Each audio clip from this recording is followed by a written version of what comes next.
नमस्कार, स्वागत है आपका न्यूज 18 के डिजिटल प्लेटफॉर्म पर। मैं हूं आपके साथ ईशा खान। जिसका डर था आखिर वही हुआ।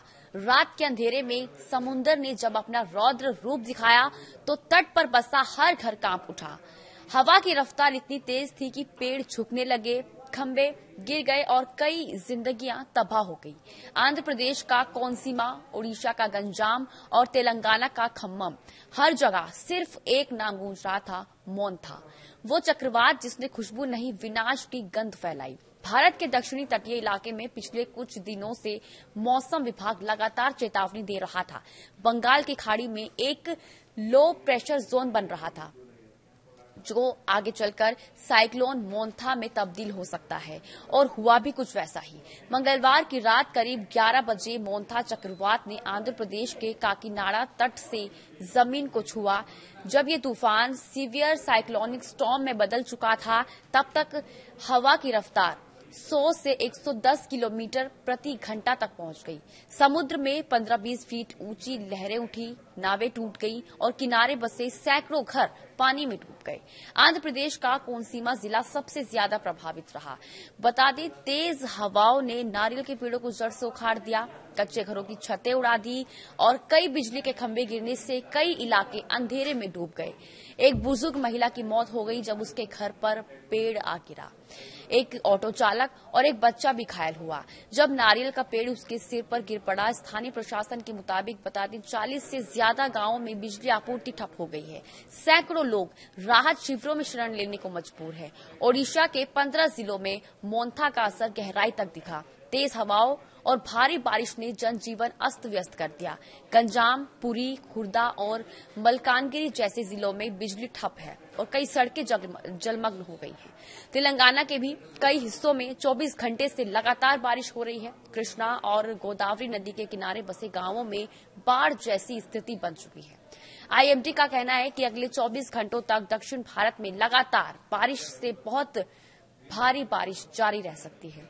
आईएमडी के ताजा अपडेट के अनुसार चक्रवात मोंथा अब उत्तर दिशा की ओर बढ़ रहा है। इसका असर अब सिर्फ आंध्र और ओडिशा तक सीमित नहीं रहा, बल्कि ये धीरे धीरे छत्तीसगढ़, झारखंड, बिहार, पश्चिम बंगाल और पूर्वी उत्तर प्रदेश तक पहुंच जाएगा। आईएमडी ने अगले 2 दिनों तक इन राज्यों में भारी बारिश, आंधी और बिजली गिरने की चेतावनी दी है। और आइए जानते हैं कि किन किन राज्यों में मोंथा का असर सबसे ज्यादा देखने को मिलेगा। आंध्र प्रदेश में तटीय इलाकों में भारी बारिश और 80 से 100 किलोमीटर प्रति घंटा की हवाएं चल सकती हैं। ओडिशा के 15 जिलों में भारी बारिश, पेड़ गिरने और बिजली आपूर्ति बाधित होने की संभावना है। वहीं छत्तीसगढ़ और तेलंगाना में 60 किमी घंटा की हवाओं से 7 मूसलाधार बारिश होने की संभावना है। बिहार और यूपी में भी अगले 48 घंटों में पूर्वी इलाकों में तेज बारिश और बिजली चमकने की चेतावनी दी गई है। गुजरात, महाराष्ट्र और गोवा में भी तटीय इलाकों में समुद्र में ऊंची लहरें, मछुआरों के लिए रेड अलर्ट जारी किया गया है। आईएमडी ने साफ कह दिया है कि जो लोग समुद्र के पास हैं वो अगले 48 घंटे तक किनारों से दूर रहें। मोंथा की चेतावनी को देखते हुए एनडीआरएफ और एसडीआरएफ को अलर्ट पर रखा गया है। आंध्र, उड़ीसा, तेलंगाना और छत्तीसगढ़ के संवेदनशील इलाकों में 100 से ज्यादा टीमें तैनात की गई हैं। जी हां, सरकार ने राहत शिविरों में खाने पीने का इंतजाम, दवाइयों का स्टॉक और प्राथमिक उपचार केंद्र सक्रिय कर दिए हैं। एनडीआरएफ के डीजी अतुल करवाल का कहना है कि हमारी टीमें पहले से ही ग्राउंड पर मौजूद है। मछुआरों को समुद्र में जाने से रोका जा रहा है और लोगों को सुरक्षित इलाकों में शिफ्ट किया जा रहा है। अब बड़ा सवाल यह है कि आखिर ऐसे तूफानों की रफ्तार और तीव्रता क्यों बढ़ती जा रही है। विशेषज्ञों का कहना है कि इसका सीधा संबंध जलवायु परिवर्तन से है। समुद्र का तापमान लगातार बढ़ रहा है और जब समुद्र गर्म होता है तो उसकी सतह से ज्यादा मात्रा में वाष्प निकलती है। यही वजह है, यही वाष्प ऊपरी वायुमंडल में जाकर घनत्व और ऊर्जा पैदा करती है जो आगे चलकर साइक्लोन स्टॉर्म का रूप ले लेती है। मौसम वैज्ञानिकों के मुताबिक हर साल अरब सागर और बंगाल की खाड़ी में चक्रवातों की संख्या तो समान है, लेकिन उनकी तीव्रता और नुकसान पहले से कई ज्यादा बढ़ चुका है। मोंथा तूफान का भी असर सिर्फ मौसम तक सीमित नहीं रहेगा, बल्कि इसका सीधा असर कृषि, बिजली और परिवहन पर भी पड़ रहा है। बारिश और हवाओं से खरीफ फसलों को नुकसान हुआ है।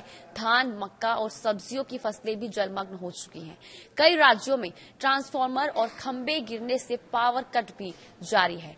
कई ट्रेनों और फ्लाइट्स को रद्द करना पड़ा है, खासकर आंध्र और उड़ीसा के मार्गों पर।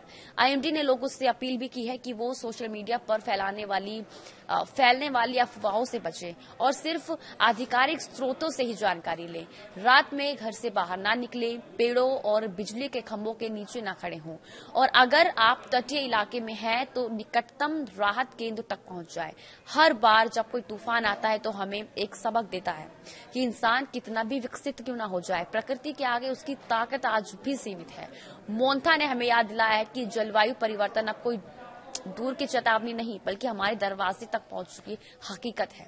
अगर हमने अभी से पर्यावरण की रक्षा नहीं की तो आने वाले सालों में ऐसे तूफान और भी ज्यादा घातक रूप ले सकते हैं।